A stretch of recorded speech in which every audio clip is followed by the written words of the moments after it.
As always, our show is sponsored by Memoria Press. You can find our curriculum at memoriapress.com. Welcome to Classical Etc., a show from Memoria Press that dives into the philosophy, culture, and heart of classical education. You're in the studio with Shane Saxon. Welcome to another episode of Classical Etc. I'm seated with some of my friends, but I'm in an order that is startling to me. So Martin is seated to my right when he's typically been to my far left, if you're just a listener and not a viewer. And now Paul is to the far left. And I feel like I'm going to get some sardonic gazes from Martin and not realize it because I'll be looking this direction. So I'm at a severe disadvantage. I'm usually on the far right of any group, but... Oh, my. I think you just wanted the authoritative chair over there. Oh, was that the authoritative chair? I moved the chair. So no one wants to pick it why Martin actually chose to sit there? Oh, I can tell you why. His profile's better from the right. Was it just It's all about vanity. It is totally about vanity. Next time you see him, he will have dyed all that gray out of his hair. Oh, what do you mean all that gray? I pride myself in the fact there's not all that much gray. There's nothing wrong with having gray hair. Have you looked in a mirror? No, I mean, if you're going to compare these two, nothing though. wrong with Thank having you, gray Tanya. hair. Thank you. So let me ask you guys a question. What have you been reading recently? Oh, gosh. Before I ask that question, I'm going to tell everyone that what we're going to talk about on this episode is the trivium. We're getting back to some of our fundamental issues at Memoria Press, and we're going to discuss that at length. But before we get there, Paul, what have you been reading recently? I'm still getting through Jabber Crow again. Jabber Crow. And the more I get through it, the more I appreciate it again. Where are you in the novel? I am right where Roy is destroying the farm, Athy's farm. Is that difficult for you to read? It's very difficult for me to read, but it also makes me evaluate now what I'm doing. In a positive light. And making sure I don't fall into Roy's trap. Because it's so easy to say, well, I'm going to hop on the tractor and go do this instead of... Yeah, flesh that out a little bit for those who haven't read Jabber Crow. What's the point that Wendellberry is making there using Roy? Roy is Athy's son-in-law, and Athy has like 500 acres, but he only ever is farming 40 of them. And, well, I think he's cropping 40 of them max. And then he has, the rest of it's always under grass, as he called it, and he would run animals on it, and he would cycle what 40 acres he was doing. And his son-in-law comes in and just wants to crop it all. And wants to go into debt buying machinery in order to be able to crop it all. But he has to crop it all in order to pay for the machinery. And basically he sells out. He sells out. Instead of being content with the lifestyle that his father-in-law had lived, he wanted the newest and greatest and to do more. And so progress that's not really progress. Which is a metaphor for our whole agricultural economy right now. And I think a lot more than just agriculture, right? Yeah, I mean, sure. progress, and the bottom line, and not thinking about what are we leaving behind to get that progress. Isn't that the same problem with education? I think so. The hard-hitting questions. Tanya, what have you been reading recently? I'm reading, or I just finished a book by Anne Cleves that I got in England that we can't get in America right now. So I was very proud of it. And I started it when I was in London. I got it at this great bookstore called Waterstones that's like 7 floors of amazing. And I'm reading another... I just got a new book of short stories by Wendellberry that I did not even know was coming out, but it came in the mail. And so I started reading that. And I feel like I should be reading, I'm reading a lot of Tracy Lee Simmons essays. Can you say what you think of Late Wendell? Late Wendell. Well, the funny thing is I've just read the first story and it's, typical Wendell, very good, lots of wisdom. But the funny thing is in the jacket, he makes the comment that it's taken him his entire life to learn how to write like an old man. And I thought that was funny because he is an old man. I think he's always written like an old man. Yeah. Yeah, well, since there's been so much, Wendell, I think I mentioned this the last show. I'm reading The Need to Be Whole, and I'm partway into that, and that's excellent. But I also just started the second book in the Civilization series by Will and Ariel Durant. It's one of the great comprehensive histories that have ever been done, written by somebody who knows how to write and knows how to tell a story, because history is a story. And I'm just amazed once again at how good history is if it's in the hands of a good storyteller. Did they do Caesar and Christ? Yeah, Caesar and Christ. The first one is the Orient, or the Oriental culture, I think. So I read that one several years ago, and then I started looking around because I wanted to keep up on my history, but I kind of wanted to start at the beginning.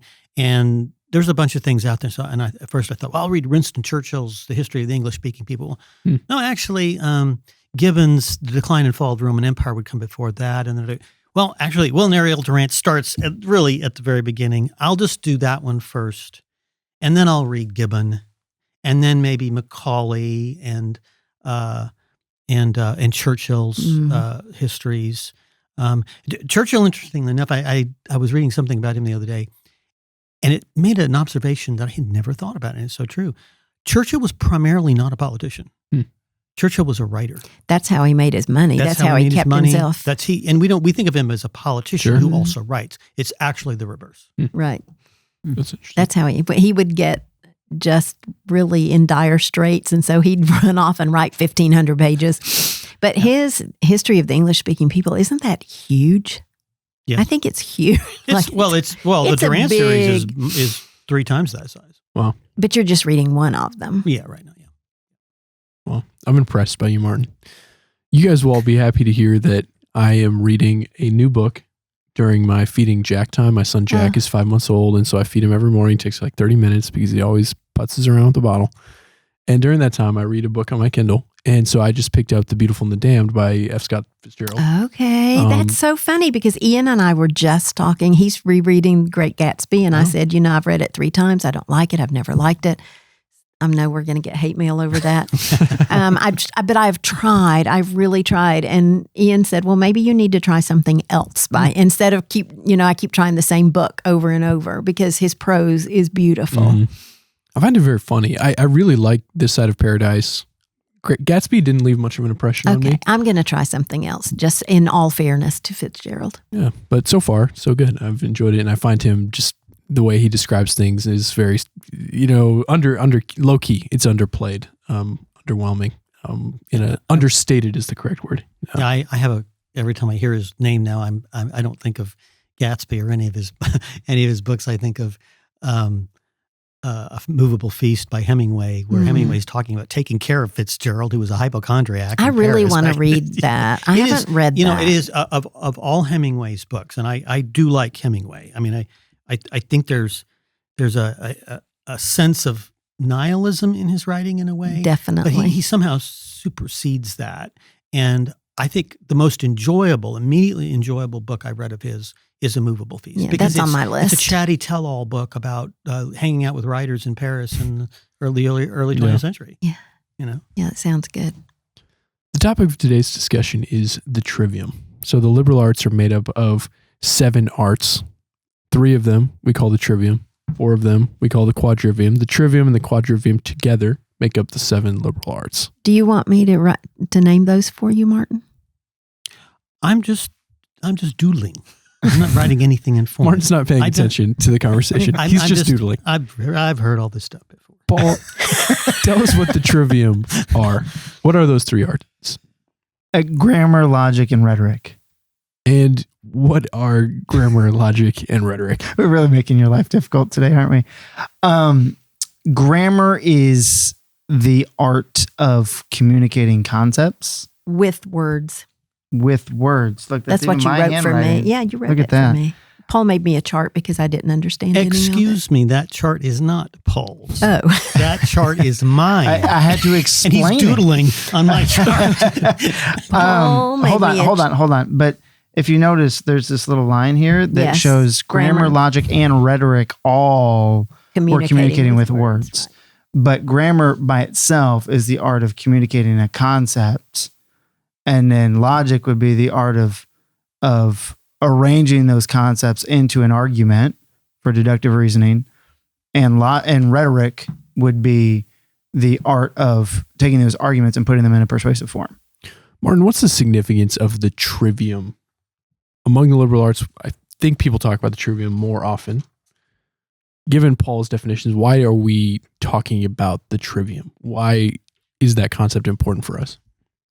Well, I don't know that trivium means the three ways. I don't think there's any necessary secret in the number 3 there. It's just there are 7 intellectual skills, and 4 of them are quantitative, mathematical. Those are quadrivium we haven't talked about yet. But the first 3, the quadrivium, are just the 3 linguistic thinking skills. I've always said that everyone's talking about thinking skills all the time, and classical education is the only system of education that has a thinking skills program. It's called the liberal arts. That's what these are. There's only 2 kinds of thinking skills, either quantitative, which is the quadrivium, or qualitative linguistic, which are the trivium. And so I think it's just a division of the 3 kinds of language skills. Tanya, you expressed to us before we sat down that you came to the conversation of the liberal arts and the trivium like most people do. You thought of the liberal arts as something like the humanities or a liberal arts college. I did. I went to a liberal arts college and I studied humanities, and I thought it was the same thing. So what helps you clear up that distinction? Paul, I don't know how many years Martin's ago chart? did we do this? With my chart. This chart that he made me years ago that I've kept that really helped. I mean, literally, Paul and I sat in a room 2 times, I think. I had 2 classes in this, and I made notes, and he made notes, and it cleared me up. So I hope, let's see, Paul. So he said that literature, history, and philosophy are humanities. That is typically what is referred to as the humanities. But all of these 7, trivium and quadrivium, are liberal arts. That's correct. And my other confusion was that science, I think of science as chemistry and biology, but that science was typically, back in medieval days, any organized body of knowledge. Mm-hmm. So, Paul, where do you think that this idea of using the humanities to describe these, what we probably would call sciences now, literature, history, where did that come from, and how did we start associating humanities with liberal arts, which in the past were more specifically skills that people acquired? Yes, Paul, why am I confused? That's a great question, Shane. Why is Tanya confused? Requires a long answer. I think you can't acquire a skill in a vacuum.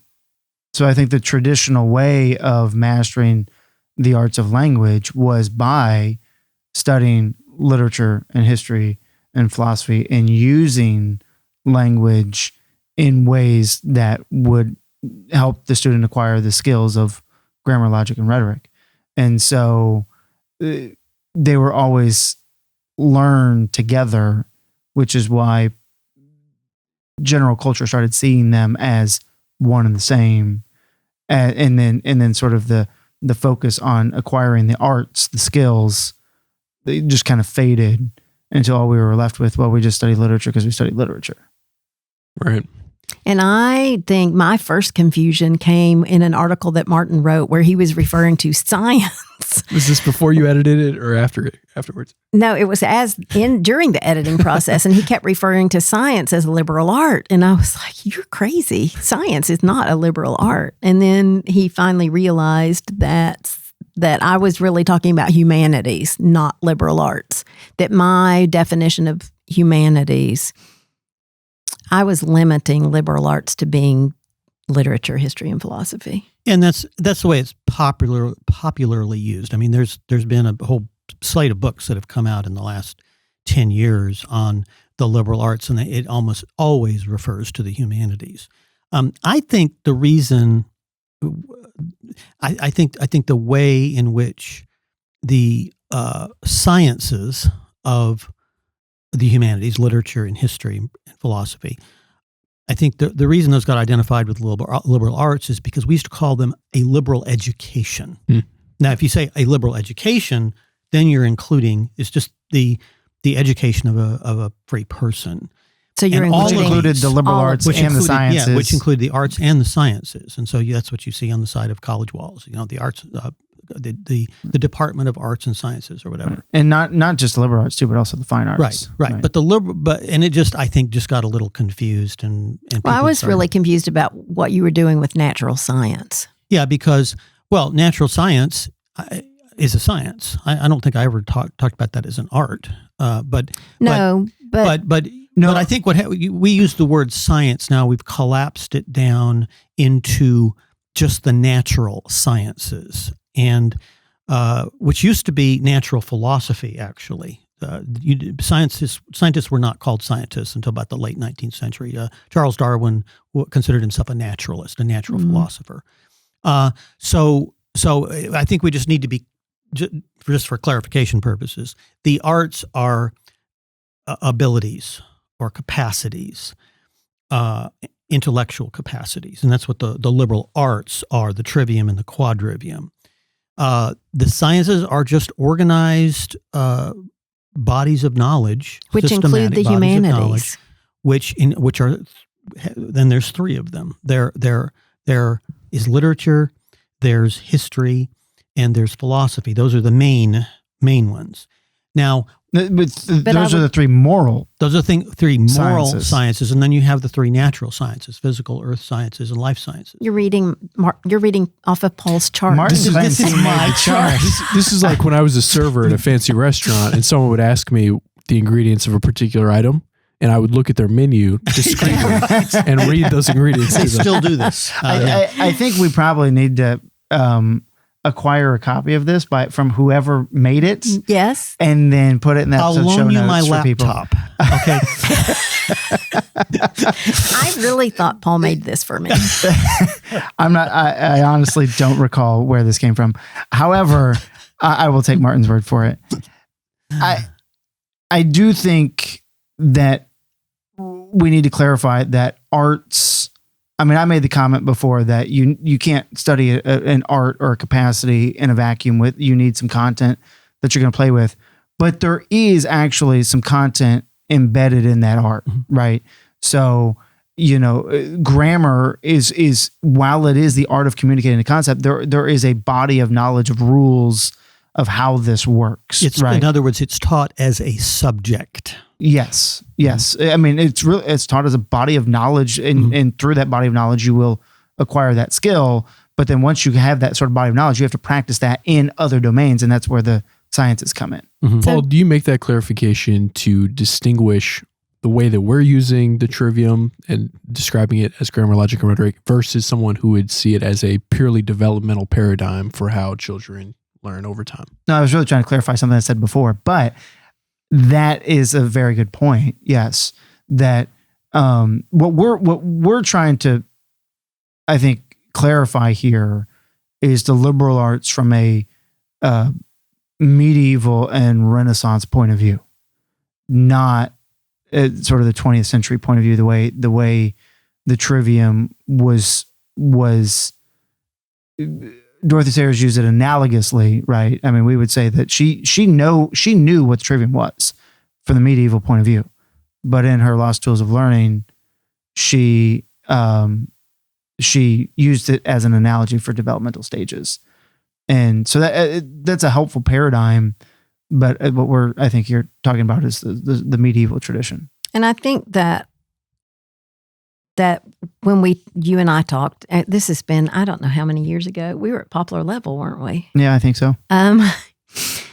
But something else that helped me was when you talked about, the things that we do in those younger years, like scripture, memory, and the grammar rules, and the poetry that we memorize and all that body of knowledge that we are basically giving students, which would be an imitation, which is the first step, and which started immediately with learning to read using language.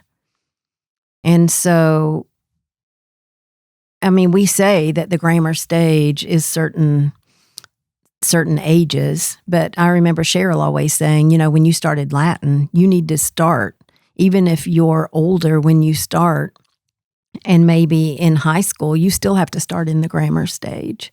Well, and she famously said that grammar is not a grammar level subject because analytical grammar. It's that's analytical, right. and in Dorothy Sayers' taxonomy, which I have no problem with, as long as you don't mistake it for this.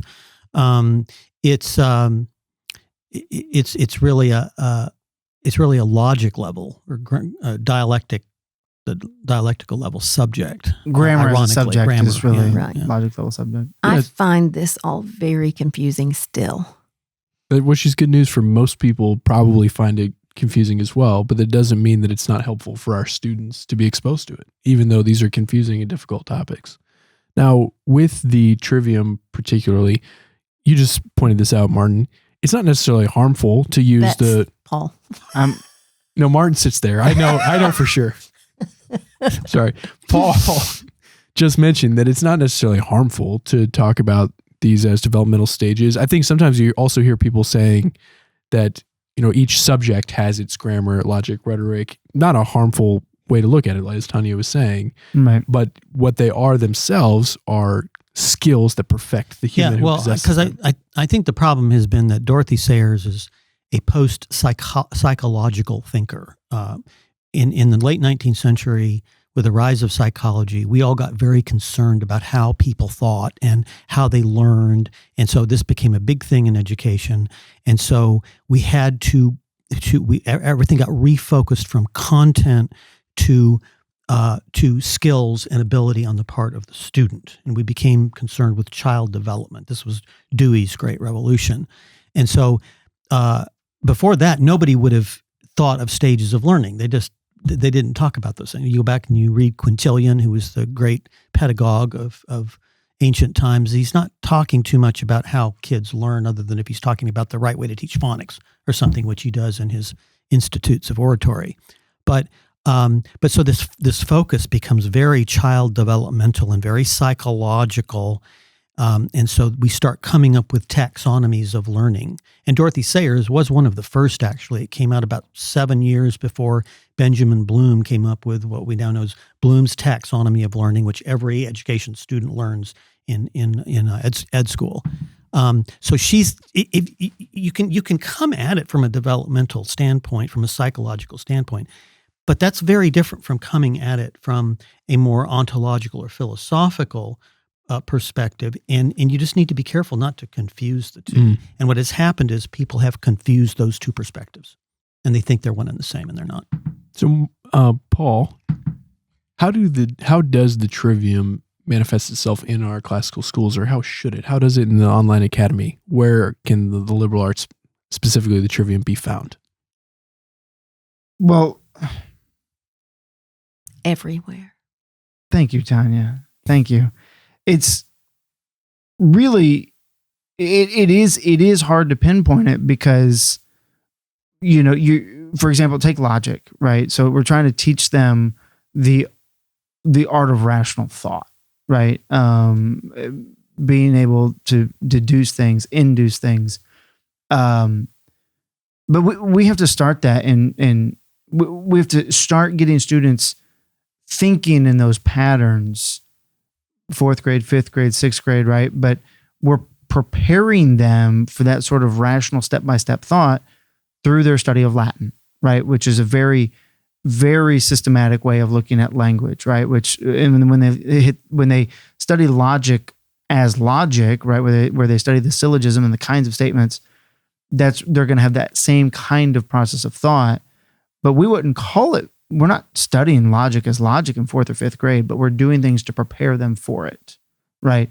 Same thing with grammar, right? We're studying grammar in Latin. We have an English grammar recitation program where we're making that explicit in English. When we're doing literature studies and we're asking the students to respond and complete sentences, we're doing grammar studies there. So it's pervasive in everything we do in classical studies. Even in the way they respond to a science question in our nature studies, right? And so while we will have a grammar class and we will have a logic class eventually, and we will have a rhetoric class, we're practicing these arts really in every subject.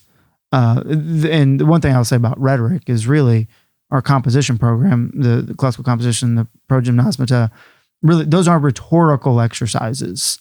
And so we're really preparing the student to have those persuasive skills, whether they're doing that just in a standalone essay or whether they're doing that, in some sort of speech or a paper in history or just, talking with their peers. And this goes back to what I was talking about in terms of the liberal arts being a thinking skills program. And the only thinking skills program worthy of the name is because starting even with Latin, what you're teaching kids to do is to do the two basic thinking skills, which are analysis, which is making distinctions, seeing the differences in things, and synthesis, which is seeing the similarities in things and putting things together. And you do that all over a systematic grammar like Latin. You have to match things. You have to tell the difference in things, person and number in verbs, tense, voice, and mood in verbs. And nouns have their own, case, gender, number. You're having to make distinctions, and then you're having to match things. You got to have, when you have an adjective that modifies a noun, they got to be the same in case, gender, and number. And there's 5 cases and 3 genders and 2 numbers, singular and plural. That's a very sophisticated exercise. And it's an analytical, synthetical exercise. And so doing that starts to train your brain to be organized about things, so that then you get to logic and you're using those same skills, but in a slightly different way in terms of reasoning, and then in rhetoric in terms of persuasion. So it's thinking skills. And I do think they kind of meld together. I think we have a tendency to think, okay, we're in the grammar stage now, so we're just going to focus on memory. And like in literature, our literature for the younger grammar years, the questions are very easy to find in the book because we're teaching that particular skill is how do you find an answer to a question. But they vary quickly, and we always have discussion questions that are more elevated and that would be more logic stage questions on their grade level. So I think that we try to cubbyhole these grammar, logic, rhetoric thing. And I do think that's part of that Dorothy Sayers, this is our stage, this is what we're doing. And it doesn't go beyond that, but it does. And the Latin, like you say, parsing a sentence is, we can do that in grammar school, but that's a pretty high level skill. Well, and I think if we go back to the definitions of what the liberal art of grammar, logic, and rhetoric are, right? If grammar is the art of communicating a concept in words, right, then the act of that sort of basic comprehension question, right, is very much practicing the liberal art of grammar. I'm not saying a grammar stage skill. It's practicing the liberal art of grammar because we're trying to say what in this text is communicating this concept, right? And then those discussion questions Tanya mentioned, that's very much practicing the art of logic, saying, okay, we have these basic concepts, but from that, what can we then know? And what then can we find out about these characters because of that? And so, what we're not doing a lot of is the persuasive. Not early on. Right, no. In the younger years. But I do think these are, they're, I can't think of the word. Mutually informing? Yes, and I think it's just a little gray. Mhm. It gets a little gray based on what the students are able to do. You told me that logic is the art of forming arguments out of communicable concepts, and rhetoric, art of forming arguments into persuasive forms. Yeah, so I I was guess trying to- we're I not would- really doing persuasive forms in grammar school. Rarely. When we do it in the pro gym, in That's classical true. comp, that That's would probably true. be the one place that I Mhm. would really say we do that. Mhm. Yeah. So let me put on my devil's advocate hat and ask you this question. If the liberal arts are pervasive in our curriculum, they're not necessarily just a stage, grammar, logic, rhetoric, and they are the process, as Martin said, of synthesizing and analyzing, making distinctions, then what makes our education in the liberal arts distinctly classical versus any other educational curriculum that forces students to analyze and synthesize and communicate things, put ideas together, rationalize them, and persuade people? I think because of Latin in a classical education, that we are giving our students the exercise that they need in order to be able to do these things well. Yeah, and I think that a lot of programs do bits and pieces of all this, but they don't really understand. They don't talk about or understand the distinction between quantitative and qualitative skills that you're seeing in the trivium and the quadrivium, respectively. And they haven't gone back to the old curriculum, which we have, which does involve the Latin, the learning of another very grammatical language, and we're not always trying to innovate. We're not always trying to do the newest thing. We're just going back to these basic concepts that the older thinkers and the older educators understood, and what they used to put together this curriculum. We don't have to redo a bunch of things. All we've got to do is go back and did what was generally done in good schools until the end of the 19th century. And so we've gone back and taken a look at why they did it and what the superstructure behind it is. But you could get away with just doing what they did. Just imitating the old. It was great a lot educators. of research on the part of Cheryl and Martin, to figure out what they did so well back then and to figure out how we can do it now in a modern setting. And I think the other big thing is because we have a school, we have an entire curriculum, and so it's very cohesive. In fact, I think you have 18 reasons why a curriculum should be cohesive. I do have 18 reasons why you should have a cohesive curriculum. But we probably don't have time for those. I'll spare you. I would like to directly answer the last question you asked, Shane, is by saying that what makes us different is, I think, the fact that we've intentionally embedded these things. Mm-hmm. And so my alma mater, where also Tanya's son graduated from, they were a liberal arts college, but after a while found out that their graduates could not communicate well, which seems to be the sort of the basic impulse behind the trivium. And so what they did, instead of saying every teacher, you need to require students to be communicating, to be practicing these skills, they tacked on an additional required course once a year. And in that course, you're going to be required to do that, right? So basically, they were saying, you need this skill, but we're only going to do it over here. And the fact that it's embedded throughout intentionally means that the students are going to really fully master it in a variety of circumstances. So they've got that skill and they can use it anywhere. Well, a large part of the problem with programs like you're talking about is that you have a bunch of people who cannot communicate very well trying to teach children to communicate well. Yeah. I mean, that's, you have to know it yourself in order to teach it.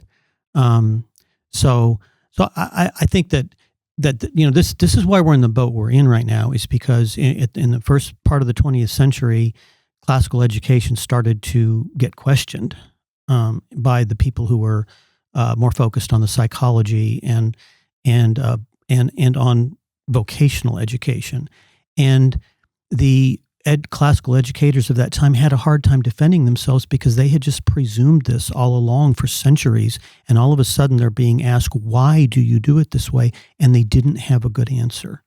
And so in the 1920s, the wheels just fall off of the old education system. And it just sort of falls into pieces, and people have been running around with different pieces of it for years. And we're just trying to put the pieces back together. If anyone's interested in understanding more about the trivium, the liberal arts, how to precisely define it, any recommended resource for that person? Oh, you've written several articles on this, which confused me, but maybe they won't confuse the general public. So on Memoria Press's website, if you just type in liberal arts, a couple of articles by Martin come up. They're pretty helpful. Yeah. I've got several articles on, generally speaking, on classical education and on the liberal arts. There was one of the articles I did has this chart that has been being attributed to Paul this whole time, and that's in there. So I think, quite frankly, the best resources you're going to get are probably on our website. Sure. Well, on that note, I think, Martin, we've set everyone straight. I think we have. Even Tanya, in terms of where this chart came from. I'm getting there. All right. Well, thank you guys for the conversation. I've enjoyed it. Thank you for listening to this episode of Classical Etc. If you enjoyed this conversation, please consider liking this video. If you want to join the conversation, then you can comment below. And if you want to stay connected, please subscribe to our channel. I hope you enjoyed this show, and we'll see you next time.